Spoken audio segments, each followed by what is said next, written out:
Hello good morning. So last lecture में जो हमने पढ़ा था क्वांटम मैकेनिक्स डिस्कस कर रहे हैं हम लोग। तो लास्ट लेक्चर जो अपना फर्स्ट लेक्चर था क्वांटम मैकेनिक्स का, इसमें हमने थोड़ा बहुत ये आइडिया लिया था कि हमारे को क्वांटम मैकेनिक्स का रिक्वायरमेंट क्यों हुआ, क्यों हमारे को पढ़ना पड़ा क्वांटम मैकेनिक्स, या ऐसा क्या ज़रूरत आन पड़ा था कि मुझे एक नया थ्योरी का रिक्वायरमेंट हुआ। तो वो हम लोग स्टार्ट किए थे। और उसके बाद में हमने जो कंसेप्ट बनाए थे वो कंसेप्ट में हमने क्या डिस्कस किया था, हमने ये बोला था कि फाइनली जो लास्ट लेक्चर था उसका कंक्लूजन ये निकल के आया था जो कि प्रकाश को चिरसम्मत यांत्रिकी में हम लोग मानते थे क्या, तरंग मानते थे। और क्वांटम यांत्रिकी में, क्वांटम मैकेनिक्स में हम लोग क्या मानते हैं, उसको कण मानते हैं। उस कण को हम लोग क्या बोलते हैं, फोटोन बोलते हैं या क्वांटा भी बोलते हैं। तो ये चीज़ हमारे को क्लियर हो गई थी लास्ट लेक्चर में कि जो प्रकाश है पहले हमारे क्या था, तरंग था, लेकिन कुछ थ्योरीज को एक्सप्लेन नहीं कर पाया तो हमारे को एक नया थ्योरी का जरूरत पड़ा जिसको हम लोग क्वांटम मैकेनिक्स बोलते थे। और क्वांटम मैकेनिक्स में प्रकाश को हम लोगों ने क्या माना, कण या माना, जिसको हम लोग कण, उस कण को क्या बोलते हैं हम लोग, फोटोन बोलते हैं। क्लियर हो गया। अब इस लेक्चर में हम लोग डिस्कस करेंगे कि चलो ये तो बात समझ में आती है कि प्रकाश को पहले तरंग मानते थे, अब मानते हैं कण। लेकिन मुझे कोई ये बताओ कि प्रकाश क्या होता है, प्रकाश खुद अपने आप में क्या चीज़ है, किस चीज़ को प्रकाश बोलते हैं हम लोग, लाइट किस चीज़ को बोलते हैं, ये कोई बताओ मुझे। तो भैया लाइट होता क्या है, क्या होता है आपके हिसाब से, लाइट क्या होता है? आप सोचो लाइट है क्या, क्या है लाइट, प्रकाश।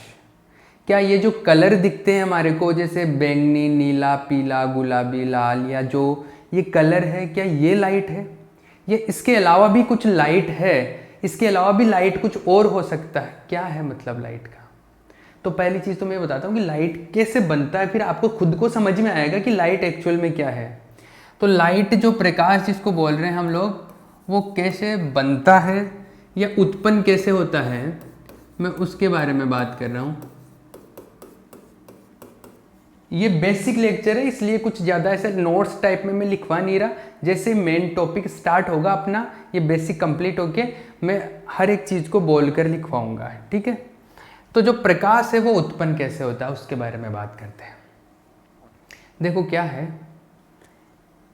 हर एक जो चीज़ होती है उसके अंदर, जैसे कोई भी पदार्थ है, उस पदार्थ में परमाणु होता है, एटम होता है। और एटम के अंदर क्या होता है, बीच में तो होता है नाभिक जिसको न्यूक्लियस बोलते हैं, और चारों तरफ ऑर्बिट्स होते हैं, ये जो कक्षाएं होती हैं, इन कक्षाओं के अंदर क्या होते हैं, इलेक्ट्रॉन्स होते हैं।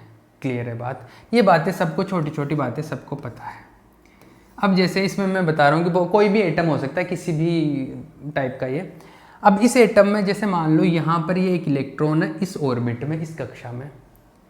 अब इस इलेक्ट्रॉन को मान लो कि ऊर्जा मिलती है बाहर से किसी भी तरीके से, मान लो इसको गर्म कर दिया या किसी भी तरीके से इस इलेक्ट्रॉन को एनर्जी मिल रही है।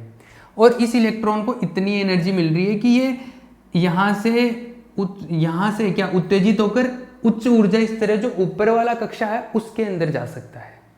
इतना जो इनके बीच का गैप है, उतनी अगर इनफ एनर्जी इनको मिलती है तो ये क्या हो जाएगा, नीचे वाले ऊर्जा स्तर से ऊपर वाले ऊर्जा स्तर में चला जाएगा। तो जैसे मान लो ये पहले जो नीचे वाला ऊर्जा स्तर है, इस नीचे वाले ऊर्जा स्तर को मैं ऐसे बना रहा हूँ, ठीक है। ये जो ऊपर वाला ऊर्जा स्तर है, ये इसको मैंने बना दिया ऐसे, ठीक है।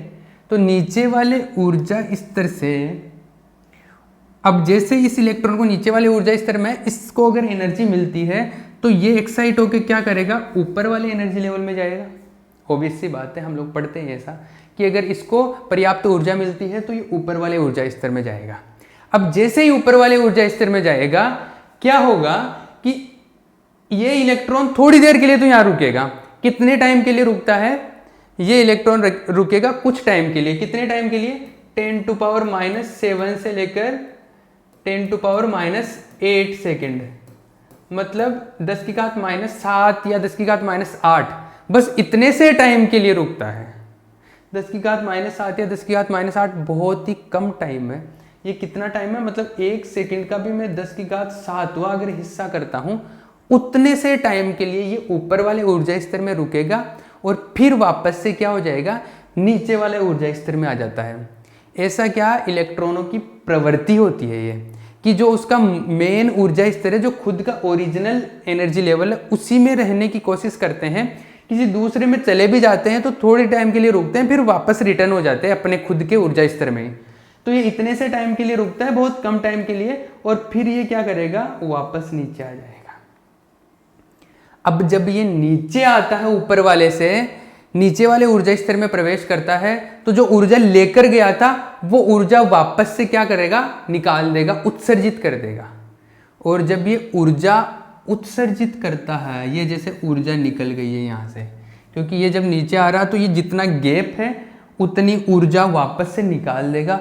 और ये जब ये ऊर्जा निकलती है, इसी ऊर्जा को हम लोग बोलते हैं प्रकाश, लाइट। आई बात समझ? तो ये जो ऊर्जा का रूप होता है ना, बचपन में हम पढ़ते हैं कि प्रकाश क्या है, एक ऊर्जा का रूप है। प्रकाश क्या है, प्रकाश ऊर्जा का रूप है।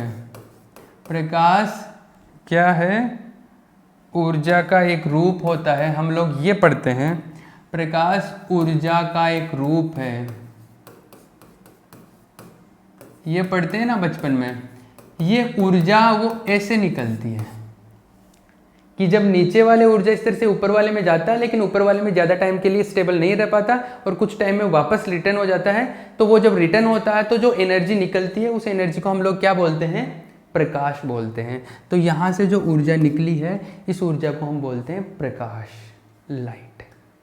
अब इस प्रकाश के बारे में ही बोला गया था चिरसम्मत यांत्रिकी में, तो कि क्या ये वेव होता है, तरंग होता है। और क्वांटम यांत्रिकी में यहाँ पे क्या बोला गया है कि ये जो निकलेगा ये फोटोन की फॉर्म में निकलेगा, ऐसे। क्लियर है? अब बात को सुनना, अब बात मजेदार होगी। अब ये जो लाइट निकला है, ये जो प्रकाश निकला है, क्या ये मेरे को दिखेगा? क्या दिखेगा? ये इस चीज के बारे में डिस्कस करते हैं। चलो ठीक है। ये जो प्रकाश समझ में आ गया कि प्रकाश उत्पन्न कैसे होता है, किसी परमाणु से ऐसे प्रकाश निकलता है। लेकिन ये प्रकाश दिखेगा, जरूरी है क्या? ये दिखेगा ही नहीं, क्या हमेशा ही दिखेगा? ये जो सारे सवाल हैं, इनके जवाब मैं बताता हूँ।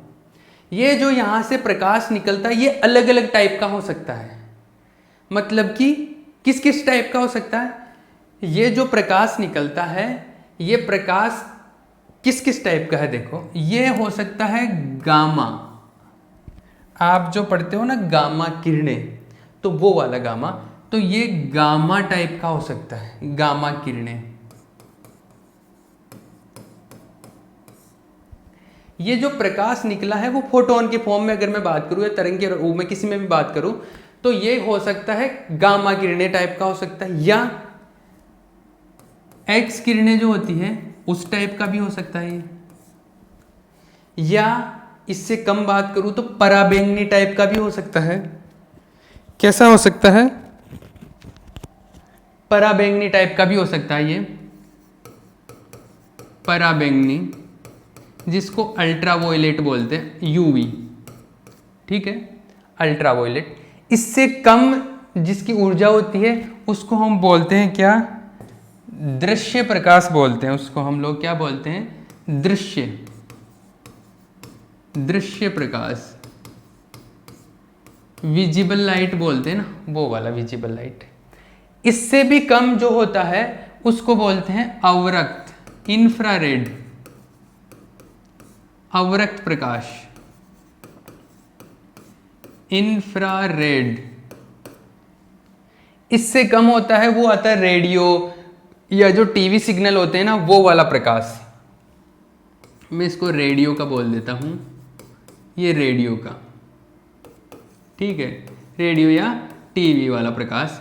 और इससे कम जो होता है वो होता है माइक्रो, सूक्ष्म।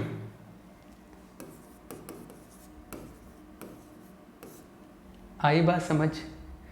तो जो प्रकाश वहां से निकल रहा था, वो प्रकाश इनमें से किसी भी टाइप का हो सकता है। वो इतने टाइप का प्रकाश हो सकता है, मतलब गामा किरणों से लेके सूक्ष्म प्रकाश तक का, इतनी रेंज में कहीं पर भी निकल सकता है, कितनी भी एनर्जी का हो सकता है। ठीक है, ये टाइप जो बने हैं ये ऊर्जा के आधार पे बने हुए हैं। अगर वो वहां से जो लाइट निकल रहा है उसकी लाइट की एनर्जी सबसे ज्यादा होती है तो वो गामा किरणें टाइप का होता है, और सबसे कम होती है तो वो सूक्ष्म टाइप का होता है। क्लियर है? ये इतने टाइप का है अपना क्या प्रकाश। क्या ये सारा ही दिखता है अपने को? नहीं, हमारे को जो दिखता है वो केवल दृश्य प्रकाश दिखता है। जो हमारा ह्यूमन रेटिना है, इंसानों का जो आंखों का रेटिना है, वो केवल इसी को देख पाता है। और के लिए ये सेंसिटिव है ही नहीं, और के लिए ये देख नहीं पाता, केवल इसको ही हम देख पाते हैं, दृश्य प्रकाश को।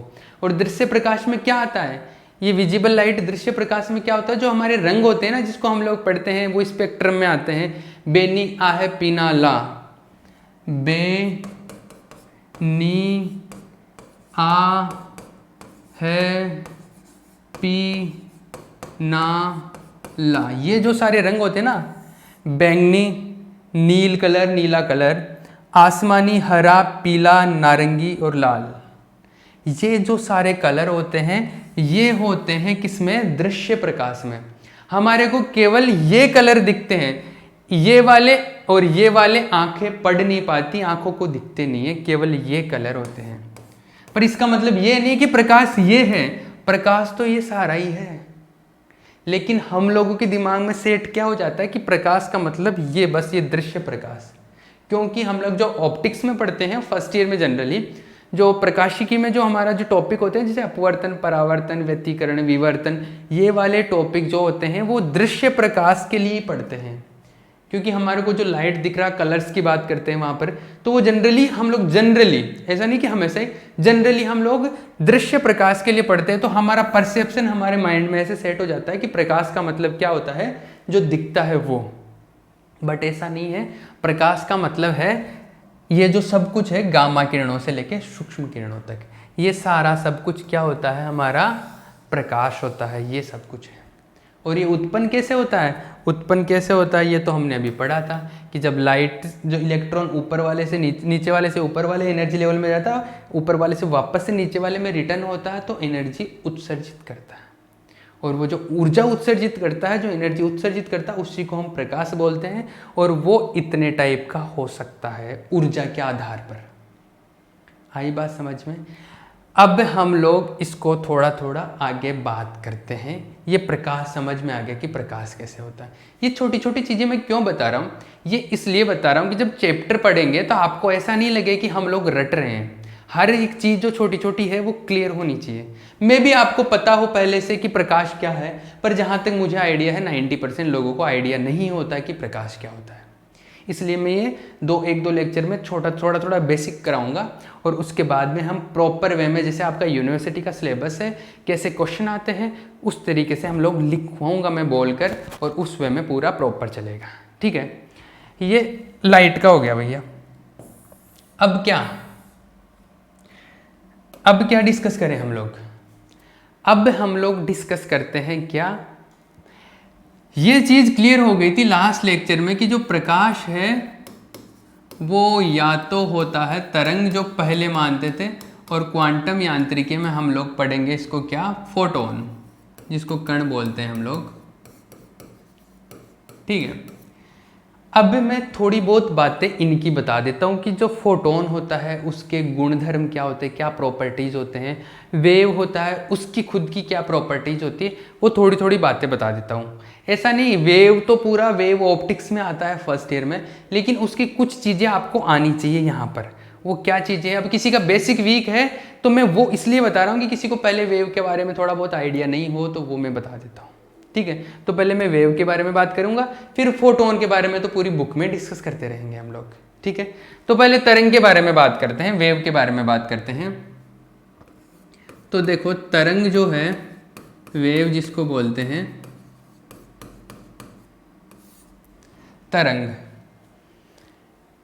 तरंग हम लोग क्या है, इसका इक्वेशन क्या होता है, ये सारी चीज़ें यहाँ पर डिस्कस नहीं करेंगे, ये बातें ऑप्टिक्स में होती है। लेकिन इसकी जो चीज़ें यहाँ पे काम में आने वाली, उनके बारे में बताता हूँ। हम लोग बोलते हैं कि जो प्रकाश है वो तरंग के रूप में निकलेगा, तो वो तरंग को हम लोग ऐसे बनाते हैं,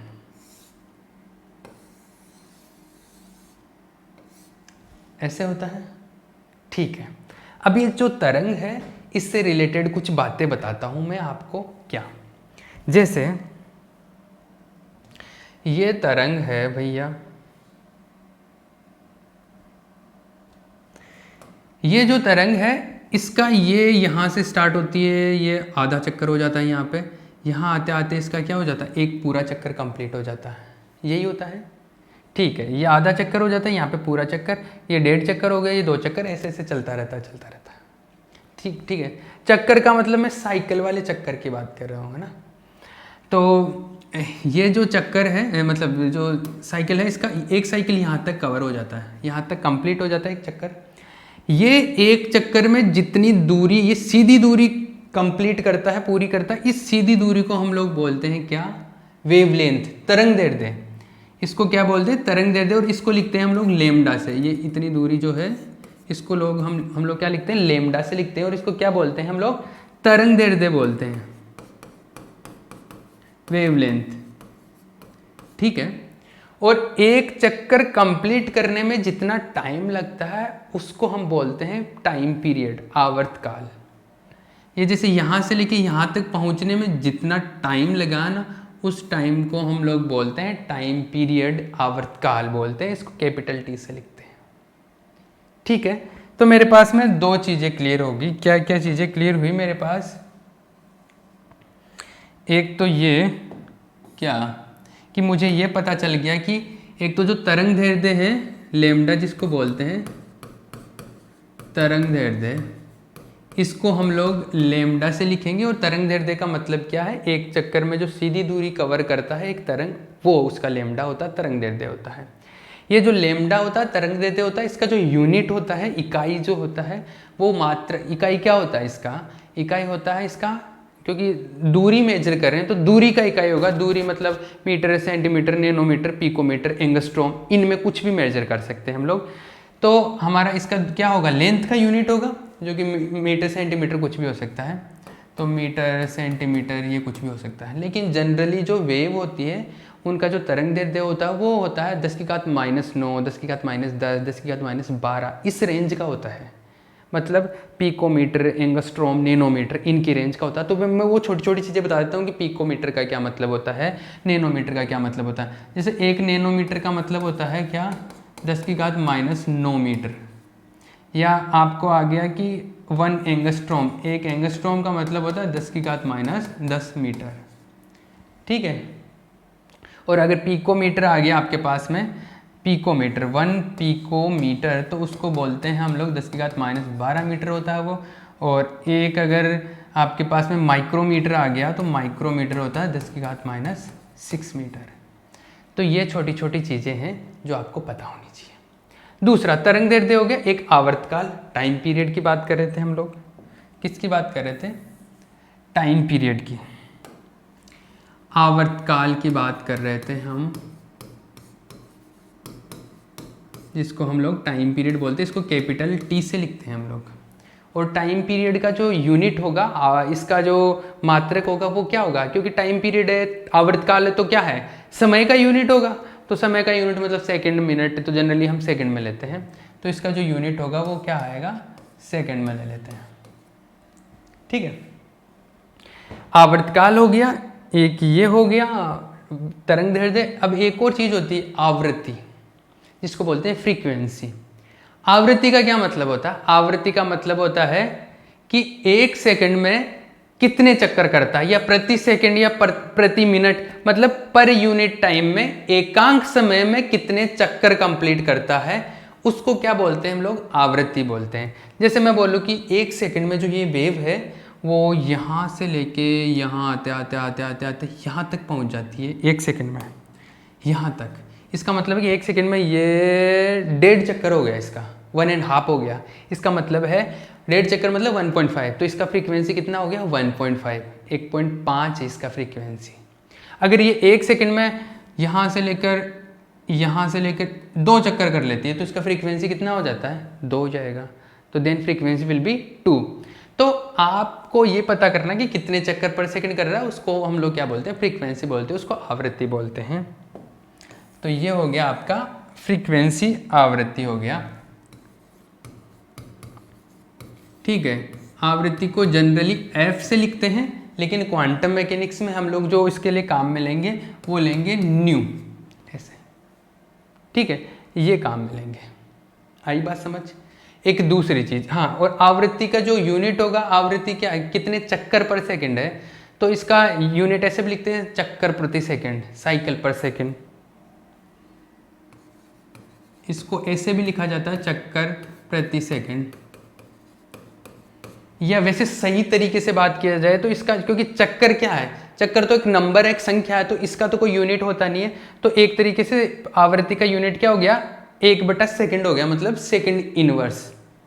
तो इसका जो दूसरा यूनिट, जिसको एक्चुअल में जो यूनिट है वो ऐसे होता है सेकंड इनवर्स। ठीक है। एक जो दूसरा और होता है, इसको हम बोलते हैं हर्ट्ज बोलते हैं। क्या होता है, हर्ट्ज। इसको HZ से ऐसे लिखते हैं। ठीक है। तो हर्ट्ज भी होता है, या सेकंड इनवर्स या प्रति सेकंड भी बोलते हैं, या कई जगह पे चक्कर प्रति सेकंड लिखा हुआ होता है, लेकिन चक्कर तो खुद एक संख्या है। चक्कर किसको बताता है, संख्या को बताता, तो संख्या का तो कोई यूनिट होता नहीं है, इसलिए हम लोग चक्कर नहीं लिखते हैं जनरली, तो इसको हम लोग प्रति सेकंड ही लिख लेते हैं। ठीक है। अरे क्लियर है, ये बात हो गई, ये आवृत्ति के बारे में बात हो गई। अब दूसरी चीज, आवृत्ति और आवर्तकाल में दोनों में एक रिलेशन होता है, एक संबंध होता है। वो ऐसा होता है कि जो टाइम पीरियड होता है वो 1 क्या होता है, f, फ्रीक्वेंसी होता है। ठीक है। तो 1/f होता है आवर्तकाल, और ये जो टाइम पीरियड है उन दोनों का ऐसा रिलेशन होता है। क्लियर है। एक और होता है कोणीय आवृत्ति, जिसको बोलते हैं एंगुलर फ्रीक्वेंसी। क्या बोलते हैं, कोणीय आवृत्ति, जिसको क्लासिकल मैकेनिक्स जब पढ़ते हैं, न्यूटोनियन मैकेनिक्स, उसके अंदर, न्यूटन वाली फिजिक्स के अंदर हम लोग इसको कोणीय वेग भी बोलते हैं। कोणीय आवृत्ति, एंगुलर फ्रीक्वेंसी, इसको हम लोग लिखते हैं ओमेगा से। किससे लिखते हैं, ओमेगा, इसको ओमेगा बोलते हैं। डब्ल्यू के जैसे थोड़ा सा और घुमा देते हैं, ये डब्ल्यू, ओमेगा है ये। और ओमेगा को हम लोग ऐसा लिखते हैं, ओमेगा और ये जो फ्रीक्वेंसी, इसमें एक रिलेशन होता है 2πf, ये रिलेशन होता है। ठीक है। और f जो होता है उसको तो हम लोग न्यू भी लिख सकते हैं, तो ओमेगा को हम लोग ऐसे लिख सकते हैं 2π/न्यू। आई बात समझ।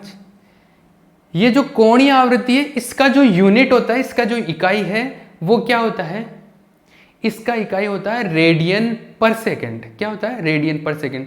उसका क्या था, सेकंड पर सेकंड ही था केवल, इसका क्या होता है, रेडियन पर सेकंड। तो इसका जो यूनिट है वो क्या है एक्चुअल में, रेडियन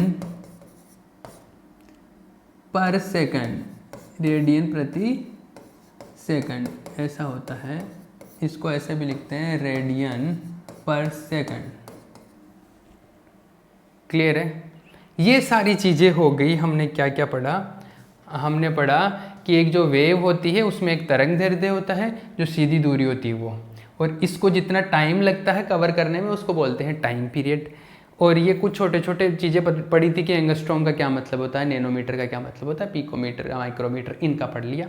फिर आवर्तकाल के बारे में बात की, एक आवृत्ति के बारे में बात की, और एक कोणीय आवृत्ति के बारे में बात की। कई बार आपको जब न्यूमेरिकल आएंगे या जो और भी थ्योरी आएगी उसके अंदर हम लोग आप लोग स्टूडेंट जनरली किस चीज़ को लेके कंफ्यूज हो जाते हैं, आवृत्ति और कोणीय आवृत्ति को लेके। उसमें दोनों को आवृत्ति लिख दिया जाता है, उसमें हमारे को उसका यूनिट देखकर पहचानना होता है। जैसे अगर पर सेकंड लिखा हुआ है या चक्कर प्रति सेकंड या हर्ट्ज लिखा हुआ है, इसका मतलब है कि आवृत्ति है वो न्यू या एफ है। और अगर रेडियन पर सेकंड है तो रेडियन पर सेकंड का मतलब है कि अपने को ओमेगा दिया हुआ है। ठीक है ना।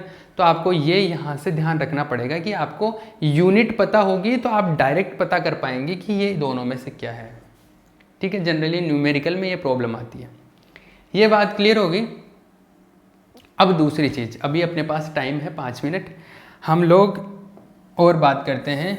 एक और फॉर्मूला होता है, तरंगदैर्ध्य लेम्डा और आवृत्ति जो फ्रीक्वेंसी होता है जिसको न्यू बोल रहे हैं या एफ बोल रहे हैं, उन दोनों में भी एक रिलेशन होता है, एक संबंध होता है। वो संबंध क्या है उसके बारे में बात करते हैं।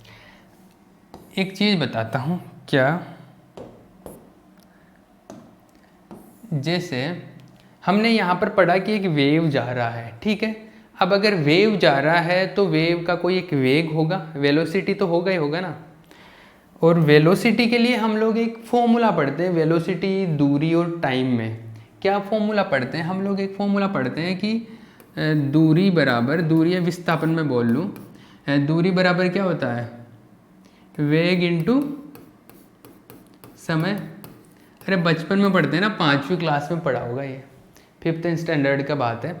तो दूरी बराबर क्या होता है, वेग इंटू समय होता है, बिल्कुल होता है। अब ये सोचो कि मान लो कि ये जो वेव है ये v वेलोसिटी से जा रहा है, किस वेलोसिटी से, v वेलोसिटी से, v वेलोसिटी से जा रहा है। और मैं बात करूं कि एक आवर्तकाल में कितनी दूरी तय करेगा, एक आवर्तकाल मतलब कैपिटल T टाइम में, तो मैं टाइम लिख देता हूं कैपिटल T। तो v वेलोसिटी से कैपिटल T टाइम में कितना दूरी तय करेगा, एक आवर्तकाल में कितनी दूरी तय करता है, हमारे को पता है कि एक आवर्तकाल में तो ये कितनी लेमडा के बराबर दूरी तय करता है। यही तो पढ़ा था कि एक आवर्तकाल में जितनी दूरी तय करता है उसको हम लोग क्या बोलते हैं, लेमडा, तरंग दैर्ध्य। इसका मतलब है कि T टाइम पीरियड में, मतलब T आवर्तकाल में कितनी दूरी तय करेगा, लेमडा के बराबर। तो ये जो दूरी तय करेगा वो कितनी होगी, लेमडा के बराबर होगी। v वेलोसिटी से T टाइम में लेमडा के बराबर दूरी होगी। क्लियर है। अब देखना इस चीज़ को, लेमडा, इसको मैं T को इधर लेके आता हूँ, 1/T इक्वल्स टू v। ये जो 1/T होता है इसका मैंने अभी फॉर्मूला बताया था 1/T का आपको, या ऐसा है, इसको मैं ऐसे भी तो लिख सकता हूँ ना, ये T बराबर 1f है तो मैं इसको ऐसे भी लिख सकता हूँ, f बराबर 1/T भी होगा ये। अरे होगा ना, T बराबर 1f है, 1/f है, मतलब f बराबर 1/T हो गया। मतलब f को मैं 1/T को मैं क्या लिख सकता हूँ, f लिख सकता हूँ। तो मैं 1/T को क्या लिखूँगा, f लिखूँगा। तो 1/T को मैं लिखता हूँ f, f बराबर v। v है वेलोसिटी, वेग है, f जो है फ्रीक्वेंसी है, लेकिन यहाँ पर मैंने बोला था कि f को हम लोग न्यू से भी लिखते हैं। तो ये क्या हो जाएगा, lambda into nu equals to v velocity, ठीक है। लेकिन प्रकाश के वेग की अगर मैं बात करूं तो प्रकाश का वेग अगर निर्वात में बात करूं, वैक्यूम में, निर्वात वैक्यूम का मतलब होता है जहां पर कोई हवा नहीं है, कोई गैस नहीं है, कोई माध्यम नहीं है, वहां की अगर जनरली बात करूं तो प्रकाश का जो वेग होता है वो होता है 3 × 10⁻⁸ मीटर पर सेकेंड। कितना होता है, जो प्रकाश का वेग होता है वो होता है 3 × 10⁸ मीटर पर सेकेंड, ये होता है। और इसको हम लोग c से लिखते हैं, c से रिप्रेजेंट करते हैं। तो इसको हम लोग क्या लिखते हैं, c से। तो जनरली निर्वात की बात करूँ तो ये क्या आ जाएगा, lambda into frequency equals to क्या आ जाएगा, c। और यहाँ से जो फॉर्मूला मिलता है, ये फॉर्मूला आपने काफ़ी बार पढ़ा होगा, ये आ गया c equals to nu lambda. आई बात समझ। तो इस लेक्चर में हमने एक तो लाइट के बारे में बात की कि लाइट क्या होता है एक्चुअल में। लाइट केवल दिखने वाला लाइट नहीं होता, लाइट बहुत बड़ा रेंज है लाइट का, केवल ऊपर उसका थोड़ा सा पोर्शन ही हमारे को दिखता है, जो कलर वलर की बात करते हैं वो वाला पोर्शन। और उसके बाद में हमने थोड़ी वेव की बातें की कि तरंग दैर्ध्य क्या होता है, आवृत्ति क्या होती है, फ्रीक्वेंसी वगैरह, और ये 1-2-4 रिलेशन डेवलप किए, ये जो फॉर्मूले हैं ये चीज़ें। इनको किसी को किसी में भी डाउट हो तो हमारे जो मोबाइल ऐप है उसके ऊपर कमेंट सेक्शन, एक डाउट का एक अलग से ऑप्शन है, उसमें जाके आप डाउट लिख दें, मेरे तक डाउट पहुंच जाएगा, मैं उसका रिप्लाई कर दूंगा। क्लियर है। नेक्स्ट लेक्चर में हम थोड़ी बहुत फोटोन की बात करेंगे, और उसके बाद में हम लोग आपका जो एग्ज़ाम यूनिवर्सिटी का पेपर है उसमें पहले यूनिट में क्या आएगा, दूसरे में क्या आएगा, या पहला यूनिट में किस तरीके से टॉपिक स्टार्ट करेंगे, तो टॉपिक वाइज बात करेंगे, फिर एक एक चीज़ को मैं बोल के लिखवाऊंगा और डिटेल में बात करेंगे। क्लियर है ये चीज़ें।